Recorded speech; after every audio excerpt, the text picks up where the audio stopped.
Eu lembro tudo, desde o dia que chegaram em Angicos os professores que passaram das nossas casas, não é? Colhendo alguns dados para fazer assim, tipo a inscrição para a escola.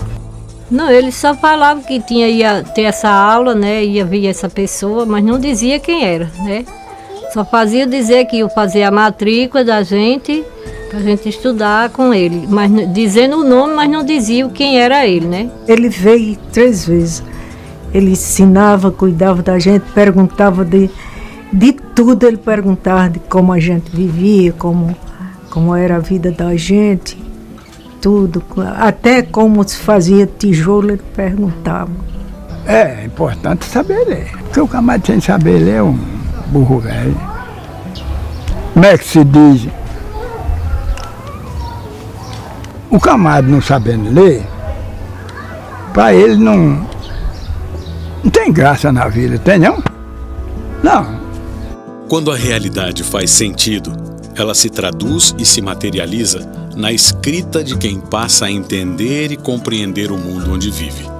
Excluir parte da população de ler e escrever é tirar deles a vocação ontológica do ser. Portanto, quem não sabe ler e escrever está excluído do processo que é essencialmente humano e que o possibilita não só de ter o saber construído, mas de construir novos saberes e de ter participação política.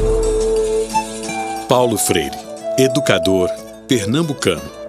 Um homem que gostava das relações, das amizades, da conversa fraterna e amena. Um inconformado com a exclusão e com o silêncio de brasileiros que não sabiam ler nem escrever. Eu sou um intelectual que não tem medo de ser amoroso. Eu amo as gentes e amo o mundo.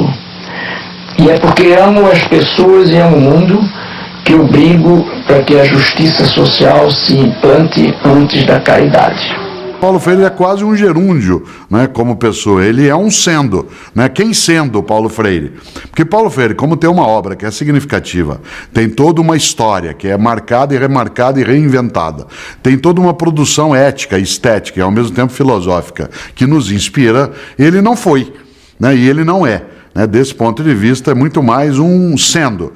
Quem sendo Paulo Freire? Uma pessoa especial que, vindo da área do direito, se interessou mais por justiça do que por direito. O que é importante? Paulo Freire concebeu algo que, primeiro, é educação para a liberdade, não era ensinar as coisas da acomodação. A população analfabeta estava numa cultura do silêncio, numa cultura da acomodação. Paulo Freire, um apaixonado pelo conhecimento e pelo ser humano, percebeu e desenvolveu um método simples, uma forma de relacionar o aprendizado da escrita com a leitura do mundo. Ele chama a sua empregada doméstica, Maria, e faz o primeiro exercício com ela. Escreveu menino e vai mostrando, Maria, o que é isso? Ela diz, não sei. Então ele desenha, ela diz, não, é um menino. E então ele vai dialogando com ela e depois ela diz, isso me dói muito a cabeça, eu não aguento mais, doutor Paulo. Ele disse, não dói porque você nunca fez esse exercício, do mesmo jeito que vai me doer se eu for cozinhar, vai me doer as costas. É assim. Mas vamos, se você topa tentar mais um pouco, ela disse, mais um pouco. Então ele separa os pedaços, as sílabas, os pedaços, menino, e quando ele diz, o que é isso? Ela disse, o senhor separou isso que era junto, o senhor separou. E aí quando ele vai tirando uma sílaba e outra, ela vai percebendo, não, agora isso aqui é no, né? Então, Paulo chegou aonde eu queria. É esse o caminho que eu vou seguir. Então, criou o método a partir dessas experiências tiradas do cotidiano, do mais simples. O que me encanta no método é o desafio de politizar as pessoas, né? De libertar as pessoas de amarras, de manipulação, né? Freire buscou isso, o diferencial dele. Eu tinha vontade de aprender a ler, porque eu vi o povo ler e eu não sabia. Nem meu nome não sabia como era que escrevia.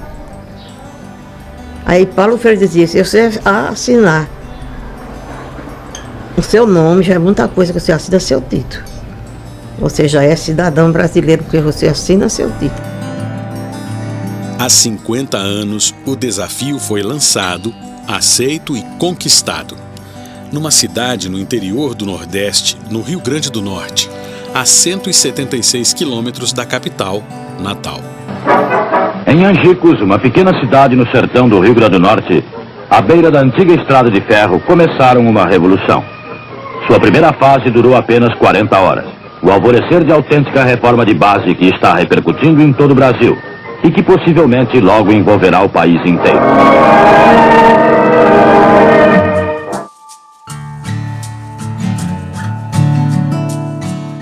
Paulo Freire, educador, ainda na década de 50, criou o método 40 horas.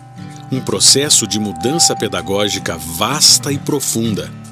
Angicos foi a voz dos nordestinos. Um projeto de cultura popular, de respeito às tradições, à cultura e aos saberes do povo. Um instrumento de transformação social. Quando nós chegamos a Angicos, a princípio eles muito desconfiados, mas depois que nós fomos nos dar a conhecer para dizer o que realmente nós estávamos trazendo para eles, houve uma empatia muito forte, porque eles reconheceram que nós levávamos para ele alguma coisa de muito valor e que eles tinham condição de responder à altura, porque eles inclusive participaram com algumas sugestões para a inclusão durante o processo de alfabetização. Tudo era difícil, que a gente não sabia nada, né? Quer dizer, eu não sabia de nada. Muito pouca gente sabia.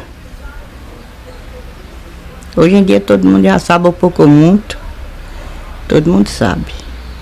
Como eu escrever o nome, ler algumas palavras. Eu queria era aprender pelo menos a assinar meu nome para votar, como ainda hoje. Isso foi em 1963. A gente sentia aquele prazer, a gente tinha aquele orgulho de ir para a aula para aprender alguma coisa, né? Que a gente não sabia, no período a gente não sabia, né?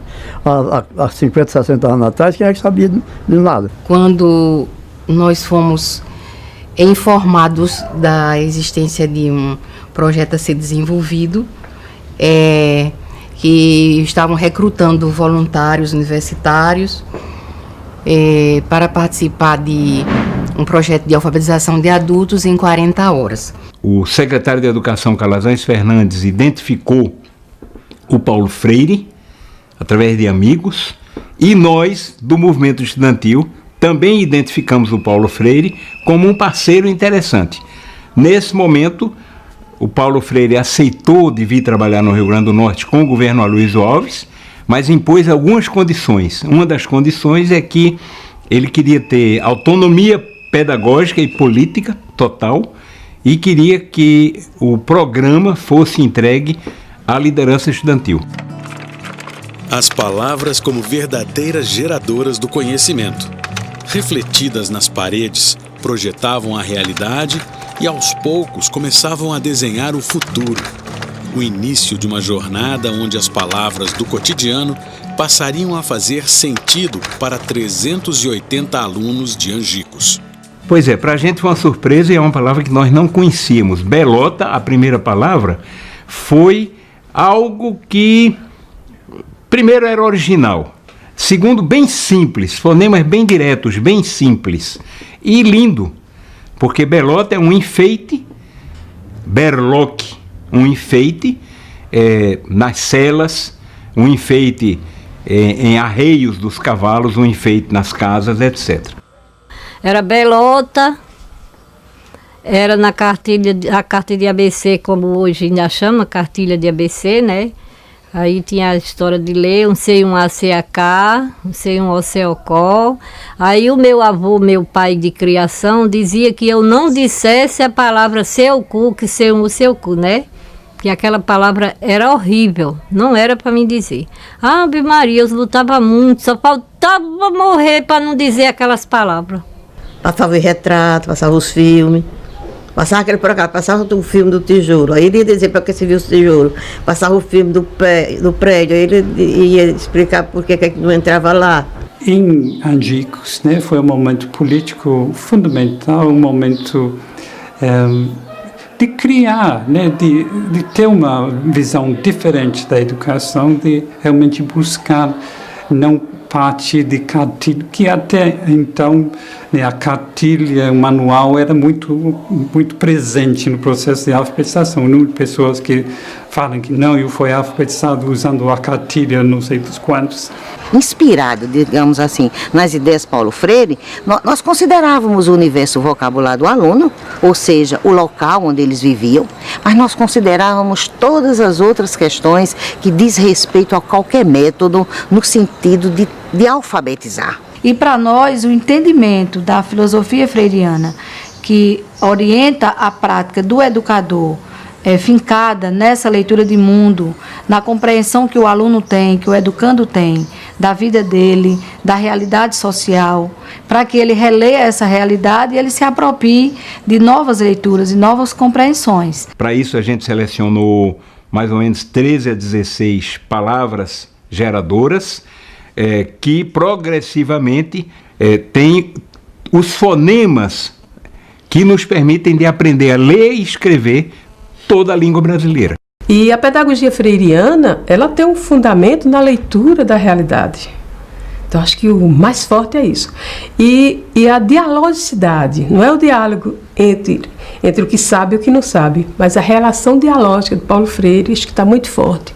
E a prática educativa, que vai partir da reflexão da ação para se transformar em uma nova ação. O alinhamento das sílabas começou a gerar os primeiros vocábulos, e ao final da 4ª hora, as palavras já estavam replicadas no caderno. Quando eu aprendi, a primeira vez que eu escrevi meu nome, 2 palavras que eu gostei de escrever logo de início foi o meu nome, do meu pai e de minha mãe. Quando eu cheguei e mostrei, ela ficou emocionada. Eu disse, mãe, meu filho, você já aprendeu tanto assim, que eu estou iniciando agora. Porque é muito bom, é a vida da gente. A primeira palavra que eu aprendi foi bota. É um B, um O e um T e um A. Para os alunos, a rotina diária, nem sempre fácil, compensava o prazer de, no fim do dia, descobrir, aprender, compreender. Aí a gente lavava a roupa, engomava, e aquele dinheiro a gente comprava o vestir e o calçar. Aí quando era de noite a gente ia para a aula. Escuro, que não tinha essa energia. Aí lá ele ensinava a gente, lá na casa da avó de João Maria Pinheiro, era com aquelas luzes de lamparina, ou então com aqueles farol que tinha aquelas mangueiras que estava queroseno. Eu lembro até o cheiro daquela lâmpada que dava umas bombadas para ela manter-se acesa. Eu lembro do cheiro do mato, quando mandava a gente caminhar para fazer aquela filmagem. Filmavam a gente, depois passava na parede, a gente se via lá na tela. Nesse tempo eu trabalhava na roça, né? Aí quando trabalhava dia, quando era de noite, ia para a escola. Como em uma construção, as palavras começaram a erguer o conhecimento tijolo a tijolo e a relacionar o saber à vivência de cada um. Era a consciência do eu sabedor, político e atuante começando a se formar. Quando eu chegava em casa, que às vezes a gente ia lavar roupa, e juntava muita gente no rio lavando roupa. Aí eu dizia, eu acho que essas aulas não vai ter futuro. Porque é uma história que só ensina a gente as coisas bestas, belota, meu Deus, não lembra as outras palavras. Não tá vendo que isso não leva ninguém para ir aprender nada? Mas aí aquilo ali foi só a besteira do pensamento, né? Porque levou com a belota mesmo, levou Maria a chegar hoje onde ela está. Eu me lembro que uma das coisas que a gente utilizou muito para motivar depois, foi um poema, O Analfabeto, de José Praxedes, um poeta popular, que emocionava demais a eles e a gente também. A primeira estrofe é assim: patrãozinho, se assente aqui nessa raiz de aroeira para ouvir a triste história de Zé Vicente Ferreira. Essa história, seu moço, é muito triste, patrão. Tem a tristeza do touro que berra cheirando o chão no lugar que derramaram o sangue do seu irmão. E a razão dessa tristeza eu posso até lhe dizer, é porque meus olhos têm luz, mas a luz não dá para ver o segredo das escritas de tanta letra bonita do povo que sabe ler.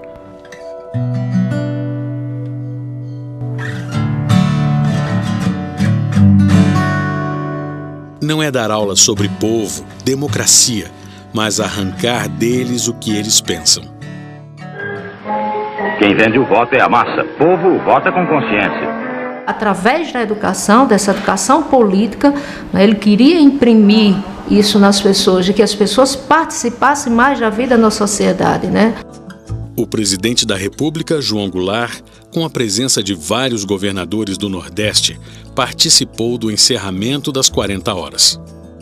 A aluna mais idosa, Maria Hermínia, entregou cartas escritas pelos participantes do curso ao presidente. Assim se formava a primeira turma de Angicos. A aluna mais nova foi presenteada pelo próprio presidente Goulart. Aí meu pai me levou lá na frente. Aí ele tirou uma caneta do bolso. Aí disse, lê aqui apontando, e me deu um jornal para eu ler. Aí eu li apontando, terminou, ele disse, você quer ganhar o quê de presente?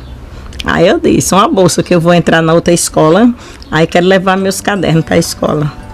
Em seu discurso de encerramento das 40 horas, disse Paulo Freire: não se fala com a projeção deste slide, não se fala em belota, em coisa nenhuma, e deixa-se que o povo, seguindo a mesma orientação do método, debata o que aqui está.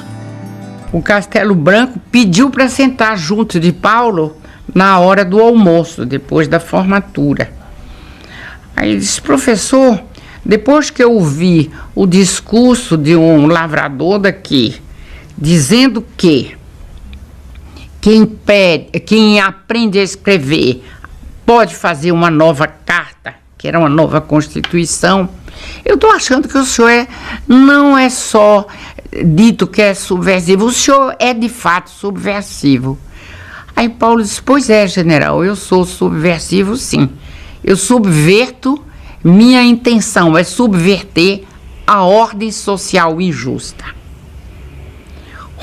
O caro general engoliu aquilo em seco, não disse nada, e Paulo disse com os botões dele, como a gente costumava falar, se o golpe vai vir mesmo.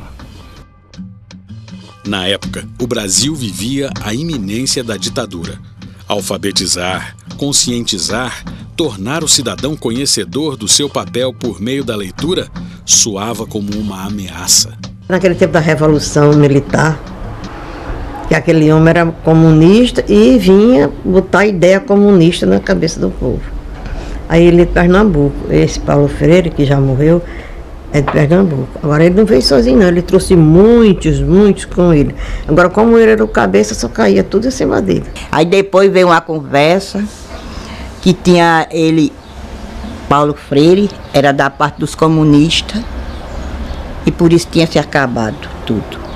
E que quem fosse dessa escola vinham matar. Aí o pessoal, todo mundo com medo, acabaram, rasgaram os livros, rasgaram o papel, tocou-se fogo em tudo, com medo.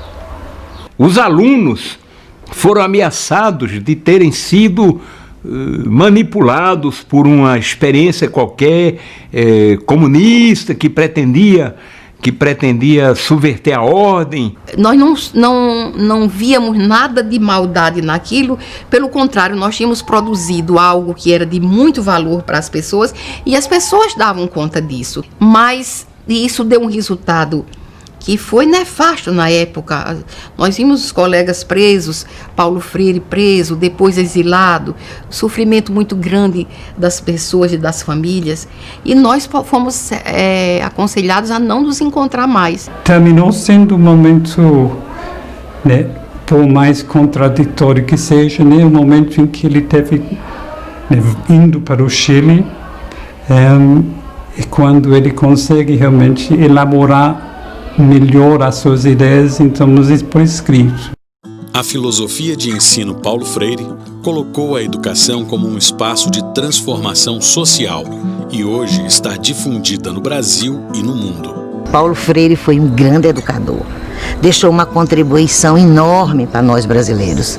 Eu acho que nós ainda não conseguimos desvelar o verdadeiro Paulo Freire e a mensagem que ele trouxe para nós. Eu acho que Paulo Freire foi embora muito cedo. E a gente precisa recuperar esse Paulo Freire. Paulo Freire era um otimista crítico. Nem ele era um pessimista ingênuo, que é aquele que achava que o que a gente pode fazer, a vida é assim. Aliás, se ele assim pensasse, ele não teria feito o que fez. Nem ele era um otimista ingênuo que achava que a escola e a educação por si faria qualquer coisa.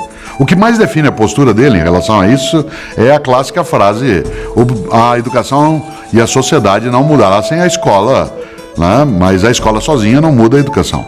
A Maria foi uma coisa mais importante do mundo, rapaz. Se eu não soubesse nada, qual era de mim?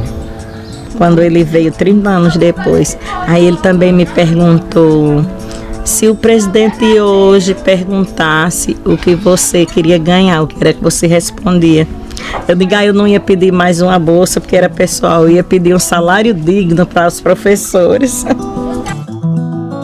Eu gostaria de ser lembrado como um sujeito que amou profundamente o mundo e as pessoas, os bichos, as árvores, as águas, a vida. O que ele trouxe para nós, para todos nós, ex-alunos dele, foi um ato de amor, de fé e de gratidão a todos que nada sabiam.